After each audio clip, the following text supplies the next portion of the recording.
everyone, today we're going over 10 things that I wish I knew before I started playing Apex Legends. The goal here is to jumpstart your skill in Apex by going over these basic but critical need-to-know tips. Let's waste no time and just hop right into it. One of the toughest things to watch a new player struggle with is looting and inventory management. Starting with looting, when your feet hit the ground in a match, your first priority absolutely needs to be finding a weapon. If there is a purple shield next to a gun, you take the gun every single time. The shield may be tempting, but it isn't going to do much other than help you die a little bit longer, as your hands are going to be empty. If you do get a weapon, the second thing will be to look for a better shield, then a grenade, then some attachments, and then extra healing items or ultimate accelerants, depending on the legend. Grenades are extremely powerful, and we will briefly go over them soon, but if you prioritize your loot as previously said, you'll be starting your match off in the right way. As for inventory management, I see two critical mistakes players often make. The biggest is taking way too many health healing items. Your shields will always be the first thing taking damage, so you should be prioritizing cells and batteries. I will never take more than 2 medkits and 4 syringes. Players often have these in death boxes, which makes them fairly easy to find later on. The second thing I see players taking is way too much ammo and forgetting to take a little utility with a grenade. If running a shotgun and a spray weapon, I'll roll a single stack of shotgun and then 240 to 360 of that ammo type, depending on the bag. Anything more than this is usually not necessary, and if you are taking fights, you can find more after you finish up some teams. Grenades are critically important in Apex Legends, and they are often overlooked and left on the ground for extra shields or ammo. This is a mistake that I often see new players making. Grenades can be one of the simplest ways to wipe a squad due to their versatile nature. You absolutely need to be taking one. All 3 of the grenades are great to get enemies out of cover, which can be very important in making plays go your way. This becomes even more so the longer a game goes on, because the smaller the ring is, the less cover there is for enemies to sit behind. One simple grenade placement in a building, behind a rock, or at enemies' feet means they will be sent scrambling, and this opens the door of opportunity, which don't always come in Apex. They are also great when you're positionally in a bad spot. Maybe you need to get someone off of height so you can rotate out. Always carry 1 grenade. My preferred grenade is arc stars, as they will stun enemies and do tons of damage. They will also always crack shields if enemies are standing within 5 meters of the explosion. This even means a red Evo shield. Arc stars will do an insane amount of damage when sticking someone as well, both from that initial stick and then the explosion. One of the most unique parts of Apex Legends is, well, your legend. It can be tough to pick a legend to play because there are a lot of options, and each legend does have their own unique playstyle, feel, and of course abilities.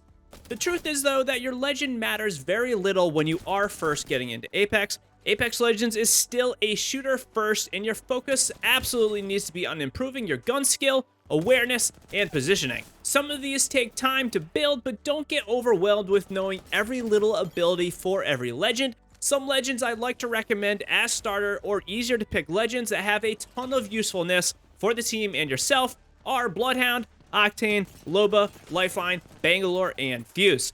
Bloodhound has scanning for the team with literal wall hacks. Octane has a nice speed boost, which helps you learn how to move a bit easier, as movement is very important in Apex Legends.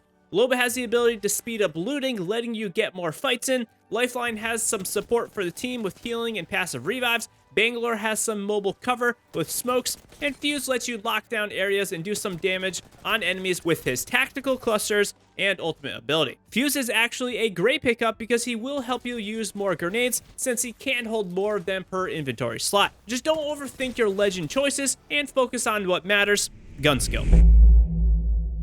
So what weapons should you be using? There are a lot of guns in Apex. Some can be a bit tough to use though. I will never discourage you from trying to use all the weapons, but be prepared for a pretty big challenge if you are trying to rock something like the Wingman, R99, Flatline, or maybe even a Peacekeeper, just to name a few.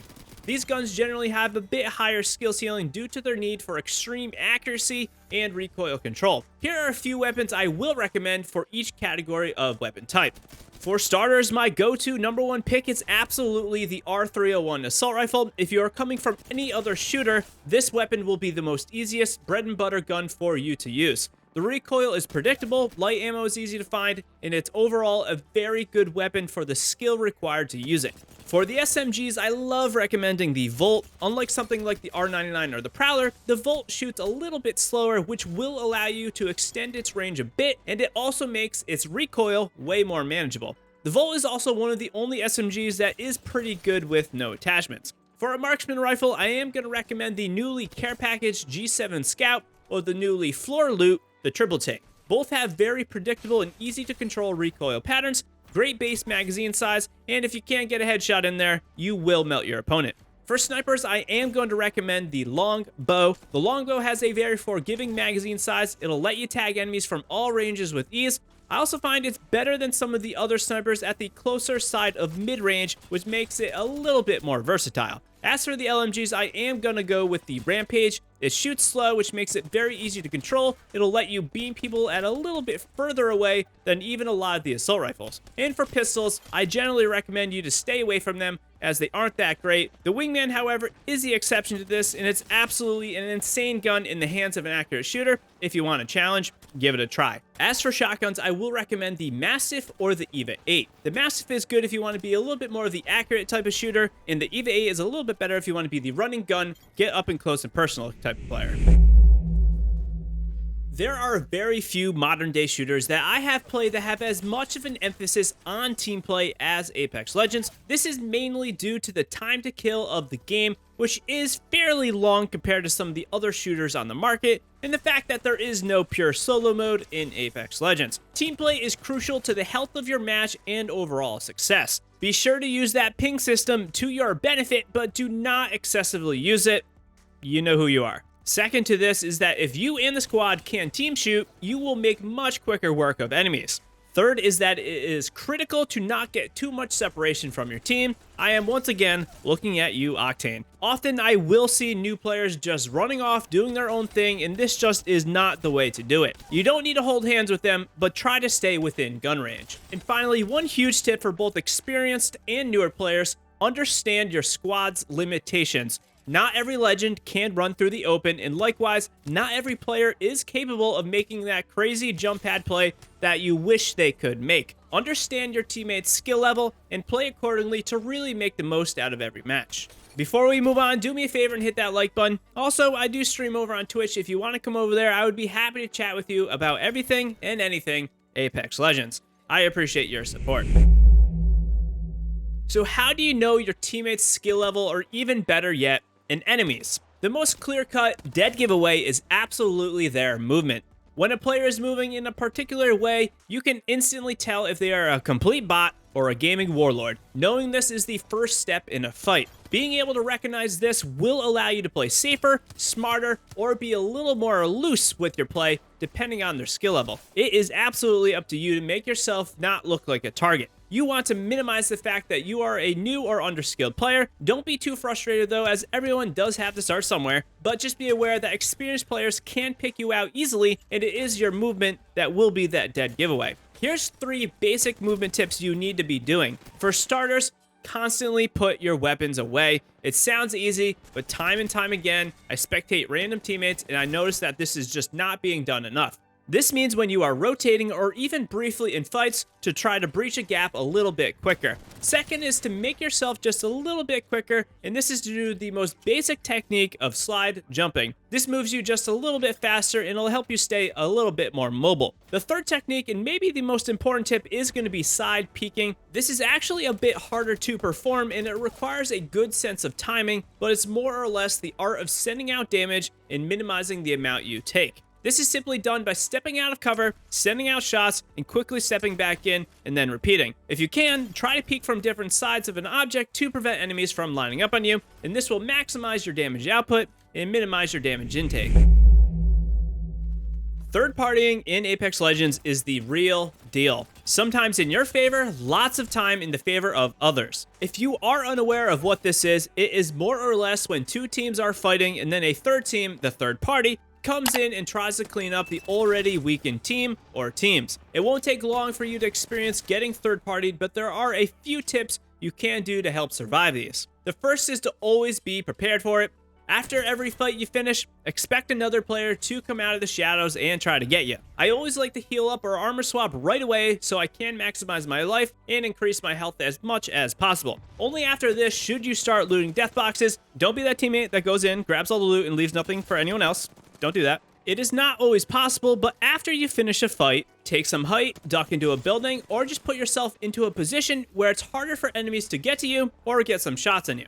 The final tip for this is to finish your fights quickly. Audio in Apex travels extremely far. This means as soon as you engage a team, other teams are more than likely on their way to find you. The faster you can clean up an enemy squad that you engage, the more time it gives you to heal up and prepare for the next engagement. So take fights and make quick work of them if possible.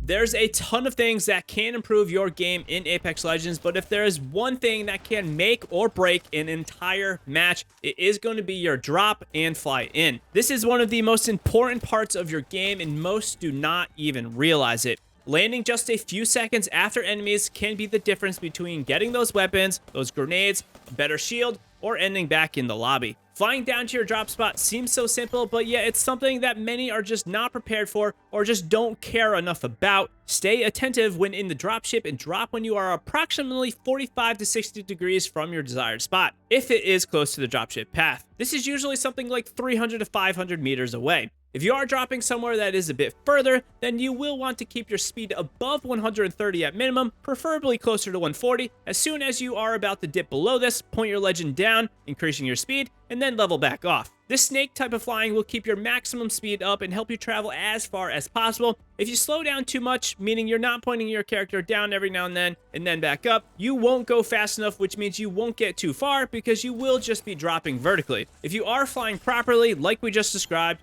you will be able to more or less get anywhere on the map. Next up are settings you absolutely positively need to be taking a look at and adjusting per your playstyle or desires. We did just do a full video on my Apex Legends best settings for Season 11, but if you want some quick things to adjust, here they are. First is field of view. This is for sure one of the toughest things for me to see when I am watching a newer player play the game and they have not changed it. The higher the field of view, the more you can see. I recommend anything over 90 and preferably over 100. Here's a comparison so you can see the difference between 80 and 110, a massive difference in just how much you'll be able to see and be aware of. After this, I recommend adjusting your menu cursor speed.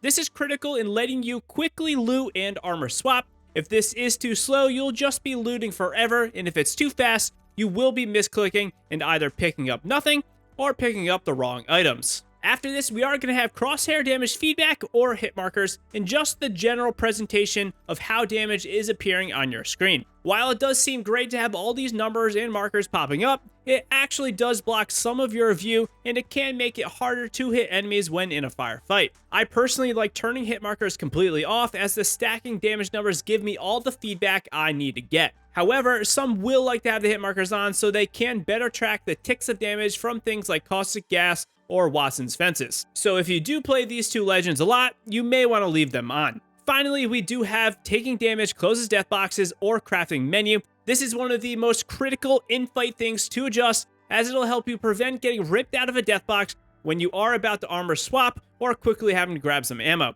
Definitely take a look at this, and I absolutely recommend you turn it off. Next up is a simple tip, and it has all to do with the ring damage and the ring in general. The big thing with the ring is that it really does not become a threat till the third zone is shrinking. Before this, you more or less can heal through the ring just fine. Do not throw your game panicking to try and rotate out of the zone during the first two rings, especially if you do have a lot of healing items. It is much better to just take a second and make the proper play or rotation and just eat some ring damage. The only time you may want to be concerned of the early game ring damage is when you are literally on the opposite side of the map and you will need to rotate extremely far. Otherwise, do not panic and make your play almost as if the ring wasn't even closing on you. We have one last bonus tip for you, but first, if you want even more ways to improve your game, check out our 24 tips to become an Apex Legends Warlord. There's a ton of great information in this video to really excel you to a whole nother level. The last thing I wanted to leave you with was all about the mental game of Apex Legends. The best way for you to improve yourself is to not play scared. Do not choke up. Don't freeze in your games just because you are afraid to make a play. You will never improve if you just hide or camp in the corner while other players are actually making plays and improving. Every game doesn't have to be played as if it were a tournament. Try new things, try a different legend, use an odd weapon combo. All of these things will make you a better, well-rounded player that will be light years ahead of the competition if you are trying to do these things. If you ever need someone else to play with or someone to chat about with Apex Legends, hop into our community Discord as we have lots of people in there looking for others to play with. Also, follow me on Twitter for all of the content updates. Until next time, I will see you live in the Twitch streams. Happy gaming, Legends.